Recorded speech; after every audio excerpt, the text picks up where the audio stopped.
మీ business ఏదైనా మీ ఊర్లో promotion చేయాలంటే అది సుమన్ టీవీతోనే సాధ్యం. ఇప్పుడే సంప్రదించండి. నమస్తే, welcome to Suman TV Warangal. నేను మీ స్వాతి బచ్చు. ఈరోజు నేను ఒక ప్రైవేట్ హాస్పిటల్ దగ్గర ఉన్నానని చెప్పాలండి. యాక్చువల్గా 24 అవర్స్ నుంచి నాన్ స్టాప్గా ఎంక్వైరీస్ వస్తున్నాయి.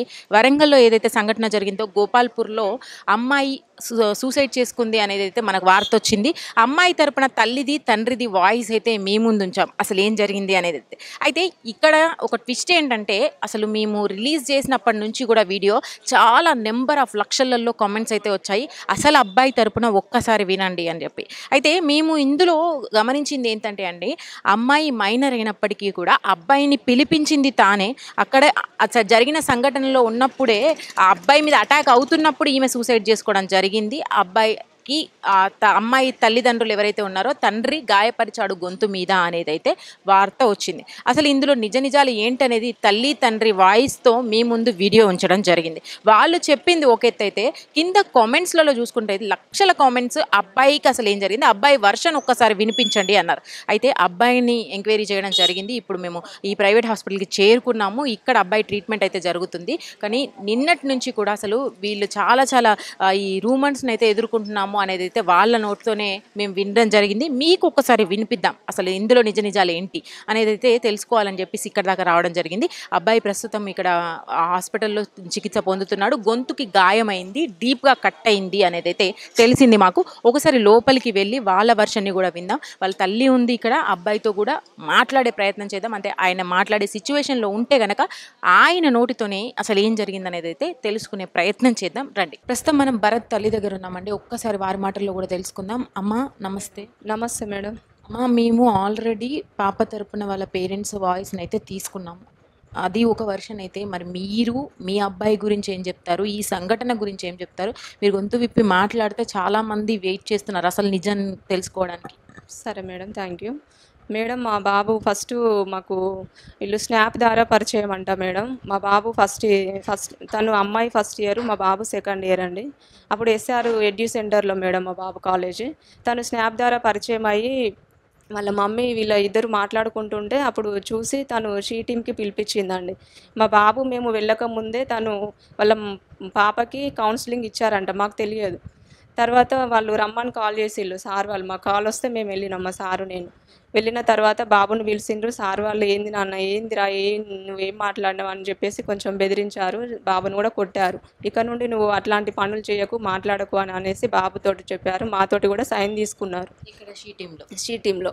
అప్పుడు మీరేమైనా రాసిచ్చారా మీ చేయితోని? అంటే ఎప్పటికైనా కూడా ఆమెకేమన్నా అపాయం అయితే మాదే బాధ్యత అని మీరు రాశారా? సార్ వాళ్ళు మ్యాటర్ రాసిళ్ళు మేడం. మీరు చదవలేదా? మేము చదివినాం. అంటే ఇప్పుడు పాప ద్వారా ఏదైనా కూడా బాబు ద్వారా కానీ వాళ్ళకి ఒక లెటర్ రాశారు, మాకు ఒక లెటర్ రాశారు. ఇక నుంచి ఏది జరగకుండా మేము బాబుని మాట్లాడకుండా మేము వద్దని చెప్తామనేసి. అంటే మ్యాటర్ అంటే నేను మొత్తం కొంచెం కరెక్ట్గా నాకు అప్పుడది కాబట్టి కొంచెం గుర్తుకు లేదు మేడం. ఎవరెవరు వెళ్ళారన్న ఆ టైంలో? మా సారు, నేను, తను సార్ వాళ్ళు మేడం వాళ్ళు కూడా ఉండే ఆఫీస్లో మేడం.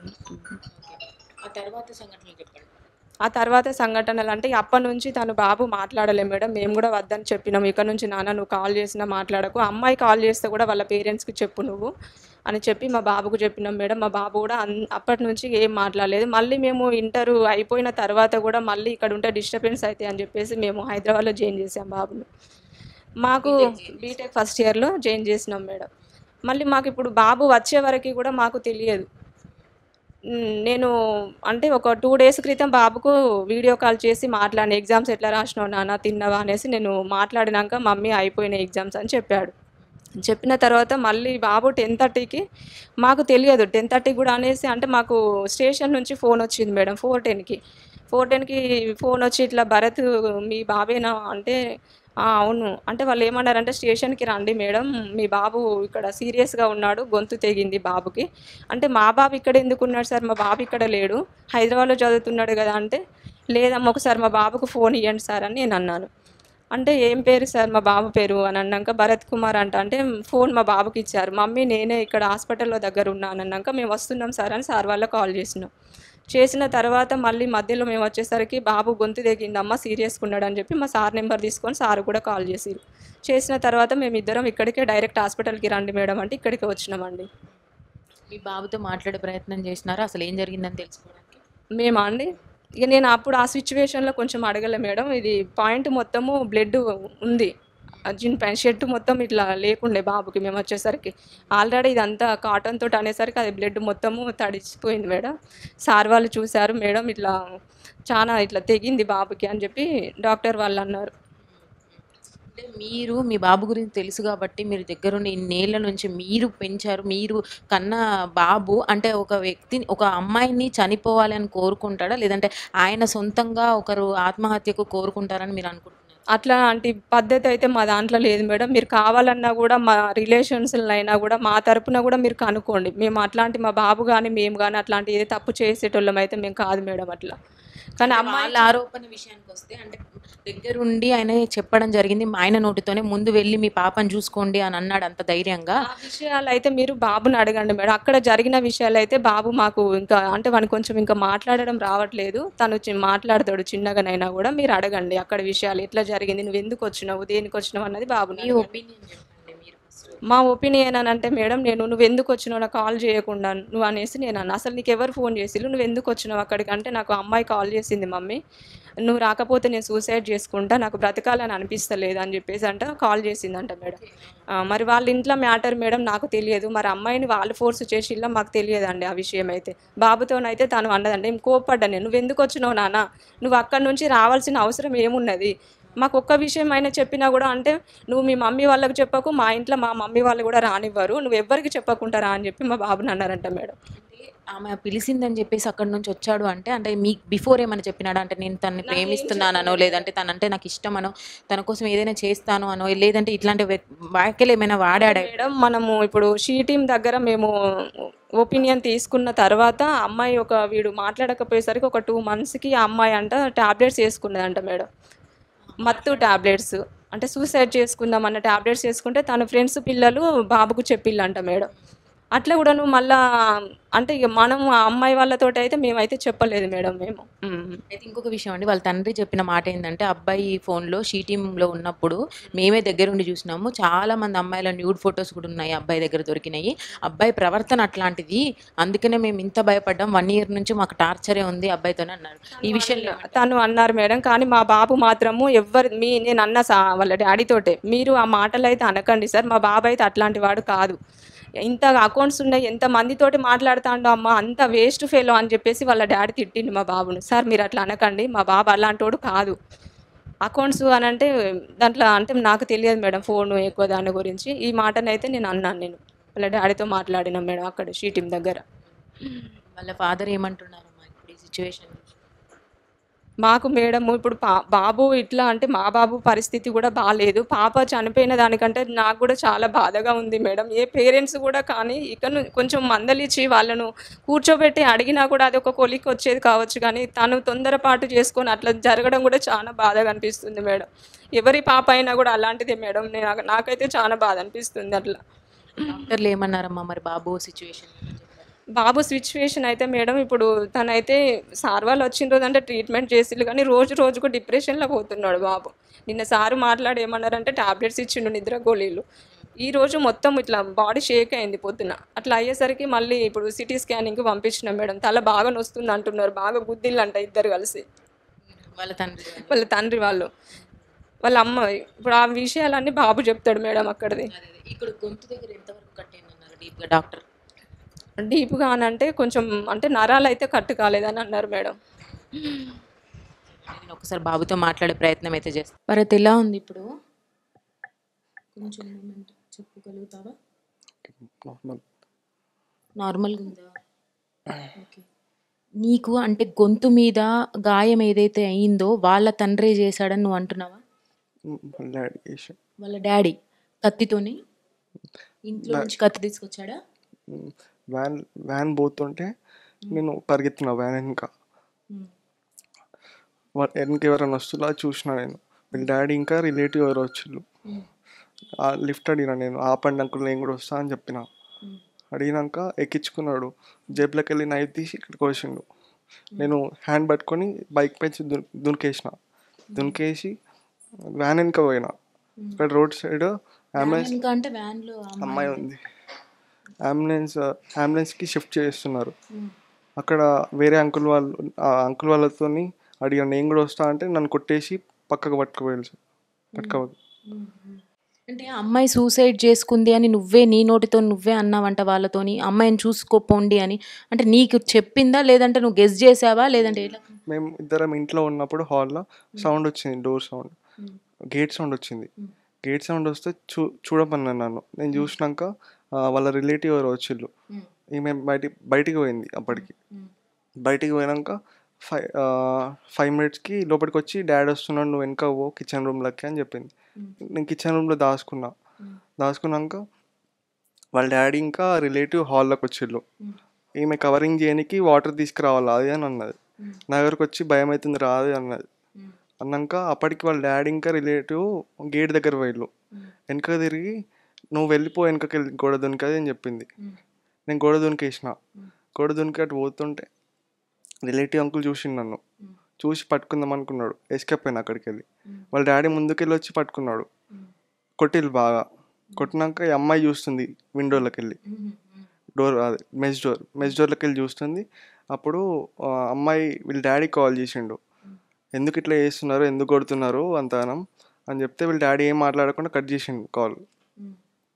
అయితే ఎవరో కాల్ చేసిండు వీళ్ళ డాడీకి, డోర్ పెట్టుకున్నది అది అని, డోర్ తీస్తలేదు అది. వీళ్ళ డాడీ పోయినాక ఆ కట్ట ఉంటుంది అక్కడ కెనాల్, ఆ కట్ట మీదకి వెళ్ళి వాళ్ళ మమ్మ వచ్చింది. మమ్మ వచ్చి ఎందుకు వచ్చినావు మళ్ళీ అది అని అంటే, మీరు ఇట్లా టార్చర్ చేస్తుళ్ళు, నాకు కాల్ చేసి ఇట్లా నువ్వు రావాలి నేనంతా చెప్తా ఇంట్లో బ్యాడ్ సిచ్యువేషన్ ఉన్నది అది అని చెప్పింది. నువ్వు రాకపోతే అమ్మాయి నీతో చెప్పింది, కాల్లో చెప్పింది. చెప్పినాక వాళ్ళ మమ్మీ రిటర్న్ పోయింది ఎవరో కాల్ చేసిళ్ళని. నేను మళ్ళీ అదే ఆ ప్లేస్లో ఉండే అంకుల్తోని, ఇంకో అంకుల్ వాళ్ళ రిలేటివ్ అంకుల్ కూడా పోయిండు ఇంట్లోకి నన్ను అక్కడ ఉంచేసి. నేను నడుచుకుంటా పోతున్నా వాళ్ళ ఇంటి సైడు. పోతుంటే సౌండ్స్ వస్తున్నాయి ఇంట్లోకి వెళ్ళి బాగా. ఇక ఉరికేసిన. నేను ఉరుకుతుంటేనే ముందుకెళ్ళి వ్యాన్ పోతుంది అప్పటికి. అంటే అమ్మాయి నీతో ఉన్నంతసేపు ఏమైనా షేర్ చేసిందా, ఇంట్లో ఏదైనా ప్రాబ్లం ఉందనో, లేదంటే నేను ఇట్లా సూసైడ్ చేసుకోవాలనుకుంటున్నానో, అది ఏమైనా షేర్ చేసిందా నీతో? చేసింది. చెప్పుమా. అంటే ఇప్పుడున్న వార్తల్ని బట్టి ఒక సైడ్ వెళ్ళిపోతుంది ఈ వార్త అన్నది. అసలు ఏం జరుగుతుంది అనేది అర్థం కావట్లేదు. ఇప్పుడు నీకు ఫ్యూచర్ ఉంది. నువ్వు ఏదైతే చూసావో, నువ్వు ఏదైతే నిజంగా అనుభవించావో అది చెప్తేనే నీ ఫ్యూచర్కి మంచిది. నేను అది ఒకటే కోరుకుంటున్నా. నీకు ఎంతవరకు వీలైతే అంతవరకు చెప్పు. వాళ్ళ మమ్మీ వేరే అంకుల్తోని అట్లా ఫొటోస్ ఇంకా చాటింగ్ అంతా చూసి వాళ్ళ డాడీకి చెప్పింది అంతా. వాళ్ళ డాడీ ఊకోలేదు. నైట్ వాళ్ళకి కాల్ చేసి పిలిపించిండు అంతా. అప్పటి నుంచి గొడవలు స్టార్ట్ అవుతున్నాయి ఇంట్లో. అంటే వాళ్ళ మమ్మీకి వేరే వాళ్ళది చూసినాడు వాళ్ళ డాడీ, అంతేనా? గొడవలు స్టార్ట్ అవుతున్నాయి. తిను అంటే మెంటల్గా డిప్రెస్ అయ్యి నీతో షేర్ చేసుకోవాలనుకొని రమ్మందా? అప్పటికి వాళ్ళ డాడీకి స్ట్రోక్ వచ్చి హైదరాబాద్లో అడ్మిట్ అయ్యాడు. తర్వాత అప్పటికెళ్ళి గొడవలు స్టార్ట్ అవుతున్నాయి. స్టడీ విషయంలో కూడా అంత టార్చర్ చేస్తున్నారు అంట. సో నీకు ఎక్కువ క్లోజ్ అంత బాండ్ ఉందా మీ ఇద్దరి మధ్యలో? అంటే మీరు నిజంగా లవ్ చేసుకున్నారా? నిజంగా లవ్ చేసుకున్నాం. అయితే షీ టీమ్కి వెళ్ళినప్పుడు మరి మీరు ఓపెన్ అవ్వలేకపోయినరా మ్యామ్? మీరు షీ టీమ్కి వెళ్ళి ఏదైతే మీ ఇద్దరి మధ్యలో కౌన్సిలింగ్ జరిగిందో అప్పుడు మీరు ఓపెన్గా చెప్పలేదా ఇలా ట్రూగా లవ్ చేసుకుంటున్నామని? చెప్పినాం మ్యామ్. మరి నువ్వు ఇంత దూరం వచ్చావు కదా హైదరాబాద్ నుంచి, వచ్చినప్పుడు ఏమాత్రం నీకు అనుమానం రాలేదా? అంటే ఏం జరుగుతుంది మరి, ఇప్పుడు అమ్మ వాళ్ళకి చెప్పలేదు, మరి అనవసరంగా నేను వస్తున్నాను నీకు అనిపించలేదా? టార్చర్ చేస్తున్నారు మ్యామ్. అది రమ్మంది బాగా ఏడ్చింది ఘోరంగా. నా వల్ల అయితే లేదు ట్యాబ్లెట్. ఫస్ట్ స్టార్టింగ్లోనే ఎవరో నాకు ర్యాండమ్ పర్సన్ ఇన్స్టాలో మెసేజ్ చేసిళ్ళు, ఇట్లా ట్యాబ్లెట్స్ వేసుకుంది నీతో మాట్లాడాలంట అది అని అన్నది. షీటింగ్ పోయినాక ఒక 2 months అవుతుంది మాట్లాడాక. అప్పుడు ఎవరు ర్యాండమ్ పర్సన్ చేసిళ్ళు మెసేజ్ చేసి ట్యాబ్లెట్స్ వేసుకుంది ఇట్లా నువ్వు మాట్లాడతలేవు అది అని మాట్లాడింది. అప్పటి నుంచి స్టార్ట్ అయింది. అంటే ఇప్పుడు ఆమె ఉరేసుకున్న సందర్భము ఏదైతే ఉందో కిటికీల నుంచి నిన్ను చూసింది అన్నావు కదా, అదే ఏదైతే వాళ్ళు కొట్టేటప్పుడు నిన్ను చూసింది కదా తను, అంటే దాన్ని ఆపడానికి చేసిందంటావా, లేదంటే తను అప్పటికే కోల్పోయింది కానీ నిస్సహాయ స్థితిలో చేసిందంట? అర్థం కాలేదు. నిన్ను నీ నీ సిచ్యువేషన్ ఏదైతే ఉందో వాళ్ళు కొట్టడానికి వచ్చారో ఆ కొట్టే సిచ్యువేషన్ని మార్చడానికి ఆమె వాళ్ళని డైవర్ట్ చేయడానికి అట్లా ఊరేసుకుందంటావా, లేదంటే నీ ఆలోచనలో ఎట్లుంది? ఆమె ఆల్రెడీ డిప్రెషన్ అయి ఉంది, నిన్ను కలవగానే నేను చనిపోతాను అన్న సిచ్యువేషన్లో ఉందా? అంత స్ట్రెస్, ఇంట్లో స్ట్రెస్, అంత టార్చర్ చేసుడు, నన్ను కొట్టుడు అంతా అంతా. అంటే వాళ్ళ తండ్రితో నిన్న మాట్లాడాను నేను. వాళ్ళ తండ్రి ఏమన్నాడంటే, అసలు నేను ముట్టుకోలేదు ఆ అబ్బాయిని, అసలు కత్తి అసలు నా దగ్గర లేదు. ఇంకా సీసీటీవీ ఫుటేజ్ ఉంది. అదే ఇప్పుడు పోలీసులు ఇన్వెస్టిగేషన్లో ఏదైతే న్యాయం అనుకుంటారో వాళ్ళు ఖచ్చితంగా శిక్ష పడుతుంది కదా న్యాయానికైతే. నువ్వు కరెక్ట్గా ఉన్నావా, అంటే స్ట్రాంగ్గా ఉన్నావా, నీ తరపున ఏంది లేదు అని. ఒక లవ్ చేయడం తప్ప నీ దగ్గర ఏ తప్పు లేదు అనేది నువ్వు ఒప్పుకుంటావా? అంటే చెప్పకుండా రావడం ఒక తప్పే, ఇంటికి రావడం చెప్పకుండా రావడము, అమ్మాయి ఉన్నప్పుడు అట్లా వెళ్ళడం ఒక తప్పే. అది కాకుండా నువ్వేమైనా తప్పు చేసావా అని నువ్వు అనుకుంటున్నావా? లేదు మ్యామ్. ఇదే మాట మీద స్టాండే ఉంటావా? అంటే ఇప్పుడు అమ్మాయి లేదు, అమ్మాయి గురించి మాట్లాడుకోవడం కరెక్ట్ కాదు. బట్ ఏంటంటే నీ ఫ్యూచర్, ఇక్కడ మీ తల్లిదండ్రులు ఉన్నారు, నీకు నేళ్ళు వాళ్ళు పెంచి పెద్ద చేశారు. దయచేసి నువ్వు కూడా అది అర్థం చేసుకో. అమ్మాయి గురించి అనేది పక్కన పెడితే ఇప్పుడు వాళ్ళు ఫేస్ చేసే ఈ సిచ్యువేషన్ ఏదైతే ఉందో చాలా చాలా బ్యాడ్ సిచ్యువేషన్. ఇప్పుడు నువ్వు వేసే ప్రతి స్టెప్ చాలా చాలా రైట్ స్టెప్ వేయాలి, వాళ్ళ కోసం మాత్రమే వేయాలి. నువ్వు అంత స్ట్రాంగ్గా రెడీ అవ్వాలి నువ్వు, ఓకేనా? Be strong. అండ్ ఏదైతే నువ్వు తప్పు అనుకుంటున్నావో ఈ సంఘటనలో నా వైపున చూపిస్తున్నారు వేలని నువ్వు అంటున్నావు, దాని మీద స్ట్రాంగ్గా ఉండి దాని గురించి పోరాడు, ఓకేనా? బీ స్ట్రాంగ్ మా. కొంచెం తొందరగా సెట్ అవ్వు. మేము డాక్టర్స్తో కూడా మాట్లాడతాం మీ సిచ్యువేషన్ ఏంటనేది. కొంచెం బీ పాజిటివ్గా ఉండు. రైట్, లోపలికి అయితే వెళ్ళామండి. వాళ్ళ తల్లితో మాట్లాడడం జరిగింది, అబ్బాయి భరత్ వాళ్ళ తల్లితో మాట్లాడడం జరిగింది. అలాగే అబ్బాయితో కూడా మాట్లాడించే ప్రయత్నం అయితే చేశాను. వాళ్ళ మాటల్లో మీరే విన్నారు కదా అసలు జరిగిన సంఘటన గురించి. అసలు చాలా చాలా ట్విస్టులు ఉన్నాయని చెప్పాలి దీంట్లో. ఆ అమ్మాయి తరపున వాళ్ళు చెప్పింది ఒక ఎత్తు అయితే వీళ్ళు మాట్లాడింది వేరే ఎత్తు. ఆ అమ్మాయి వాళ్ళ తండ్రే స్వతహాగా కత్తి తీసి ఘాటు చేశాడు ఇక్కడ నాకు. అమ్మాయి వ్యాన్ సౌండ్ విని, ఇంట్లో సౌండ్లు విని నేను వెళ్ళాను. అమ్మాయి అప్పటికే ఆత్మహత్య చేసుకుంది. ఆ ఆత్మహత్యకు నాకు ఇలాంటి సంబంధం లేదు, అమ్మాయి పిలిస్తేనే నేను ఇక్కడ దాకా వచ్చాను అనేది అయితే అబ్బాయి మాటల్లో చెప్పడం జరిగింది. అలాగే ఇంకొక విషయాన్ని కూడా, కీలక విషయాన్ని మనకు వెల్లడించారు. ఇప్పటి వరకు ఎవరికి కూడా చెప్పలేదు ఆ అబ్బాయి. అయితే వాళ్ళు చాలా రోజుల నుంచి లాంగ్ డిస్టెన్స్ రిలేషన్షిప్లో ఉన్నామని చెప్పారు. అబ్బాయికి ఇది ట్రూ లవ్ అని చెప్పేసి అబ్బాయి అంటున్నాడు. అందుకనే హైదరాబాద్ నుంచి ఇక్కడ దాకా వచ్చాను ఆ అమ్మాయిని చూడడానికి. ఆ అమ్మాయి చాలా రోజుల నుంచి డిప్రెషన్లో ఉంది. ఇంట్లో జరిగే కొన్ని సంఘటనల వల్ల ఆ అమ్మాయి కొంచెం మైండ్ బాగాలేదని చెప్పి ఈ అబ్బాయిని రమ్మందంట. ఇదివరకు ఒకసారి కూడా ఈ అబ్బాయి కోసము పిల్స్ మింగిందని వీళ్ళ ఫ్రెండ్స్ ద్వారా ఇతనికి తెలియజేసిందంట. అలాగే మళ్ళీ రిపీట్ అవుతుందేమో అనే భయంతో హైదరాబాద్ నుంచి ఇక్కడ దాకా వచ్చాడు అబ్బాయి. హైదరాబాద్లో బీటెక్ చదువుతున్నాడు అబ్బాయి. అయితే ఇక్కడికి వచ్చిన తర్వాత కూడా తన ఫేస్ చేస్తున్న ఏదైతే ప్రాబ్లమ్స్ ఉంటాయో తినకు షేర్ చేసుకోవడం జరిగిందంట. ఆ సందర్భంలోనే ఇంట్లో ఉన్న పేరెంట్స్ రావడం కానీ, వాళ్ళ రిలేటివ్ మామ రావడం కానీ జరిగింది. ఆ సందర్భంలో ఇతను వెనుక నుంచి పారిపోయే క్రమంలో వాళ్ళు ఇతన్ని పట్టుకున్నారంట. అసలు పట్టుకున్నప్పుడు కూడా లోపల నుంచి సౌండ్స్ వినిపించడంతో ఈ అబ్బాయి అన్నాడంట, వెళ్ళి చూడండి అమ్మాయి ఎలా ఉందో అని చెప్పేసి ఈయన నోటితో అన్నాడంట. అప్పటికే తను సూసైడ్ చేసుకోవడం జరిగింది. అయితే ఈ క్రమంలోనే అమ్మాయి వాళ్ళ తండ్రి గొంతు కట్ చేశాడు ఇక్కడ డీప్గా అనేది అయితే అబ్బాయి చెప్పడం జరిగింది. నేను పదే పదే అబ్బాయిని అడిగానండి, మీదేమైనా ఇంతకు మించి వేరే ఏమైనా తప్పు ఉందా, నువ్వేమైనా అడ్వాన్స్ అయ్యావా, లేదంటే తనని ఏమైనా గాయపరచడానికో లేదంటే చంపడానికో ప్రయత్నించావా? ఒకవేళ అది కనుక నిజమైతే న్యాయం ఎటువైపు ఉంటే అదే జరుగుతుంది, ఒకవేళ అన్యాయం అయితే మాత్రం మేము ఊరుకోము అన్నట్టుగా కూడా చెప్పడం జరిగింది. వాళ్ళ తల్లి కూడా అదే మాట్లాడింది, అసలు అబ్బాయి అలాంటి వాడు కాదని. అలాగే ఇంతకుముందు మనం మాట్లాడినప్పుడు వాళ్ళ తండ్రి తెలపడం జరిగింది, ఆ అబ్బాయి ఫోన్లో అనేక రకమైన వీడియోలు అవి ఇవి ఉన్నాయని చెప్పేసి. వీళ్ళు చెప్పడం ఏంటంటే ఈ అబ్బాయి ఫోన్ని వాళ్ళే తీసేసుకున్నారు, ఇప్పటివరకు పోలీసులకు కూడా హ్యాండ్ ఓవర్ చేయలేదు. అక్కడ చాలా సాక్ష్యాలు ఉన్నాయి దాంట్లో, కానీ ఆ అబ్బాయి దగ్గర నుంచి ఫోన్ తీసేసుకున్నారు, అది పోలీసులకు హ్యాండ్ ఓవర్ చేయలేదు. అది కనుక బయటికి వస్తే చాలా నిజాలు బయటపడతాయి అనేది వీళ్ళ ఒపీనియన్. మరి ఏదైతే ఇలాంటి ట్విస్టులు ఉన్న ఈ కేసులో ఇన్వెస్టిగేషన్ అయితే ప్రాపర్గా జరగాలి. ఇంకా మనం సిఐ సార్తో కూడా మాట్లాడతాము. ఈ ఇన్వెస్టిగేషన్ తర్వాత ప్రాపర్గా ఏది అన్యాయం ఏది న్యాయం ఎవరిది తప్పు అనేది అయితే తేలాల్సి ఉంది. ఇప్పటివరకైతే ఇరు వర్గాలకు సంబంధించిన విజువల్స్ని అయితే మేము ముందుకు ఉంచాము. అలాగే ఇందులో ఇంకొక విషయం అండి, వాళ్ళు ఆల్రెడీ లాంగ్ డిస్టెన్స్ రిలేషన్షిప్లో ఉన్నట్టుగా ఏదైతే ప్రూఫ్స్ ఉంటాయో వాటిని కూడా మీకు సబ్మిట్ చేస్తాం. ఇక నిర్ణయం మీది. దయచేసి ఒక్క మాట అయితే చెప్తున్నానండి, జరిగిన సందర్భంలో ఏదైతే జరిగిందో వాళ్ళు అనుభవించిన వాళ్ళకు మాత్రమే తెలుస్తుంది ఏ విషయమైనా. మేము కేవలం పాత్రధారులం మాత్రమే, ఇక్కడ ఉండి వాళ్ళ నోటితో ఏదైతే జరుగుతుందో దాన్ని మాత్రమే మేము ముందుంచడానికి ప్రయత్నం చేస్తున్నాము. నిన్న అలాగే చేసాము, ఆ అమ్మాయి తరపున వాళ్ళది, అలాగే ఇప్పుడు అబ్బాయి వాళ్ళ తరపున వాళ్ళది చేసాం. అయితే ఏదైతే మీరు కామెంట్స్ పెడుతున్నారో వీళ్ళ మాటల్లో ఏదైతే చెప్పారో దాన్ని క్యాలిక్యులేట్ చేసుకోండి దయచేసి. అలాగే కొంచెం వెయిట్ చేయండి, దీనికి సంబంధించిన పూర్తి డీటెయిల్స్ని, పూర్తి వీడియోస్ని మీకు ఖచ్చితంగా ఎండ్ వరకు ఎవరికైతే శిక్ష పడాలో అప్పటి వరకు కూడా మేము అందిస్తూనే ఉంటాము. దయచేసి దాన్ని చూసి మీరు నిర్ణయం తీసుకోవాల్సిందిగా కోరుతున్నాను.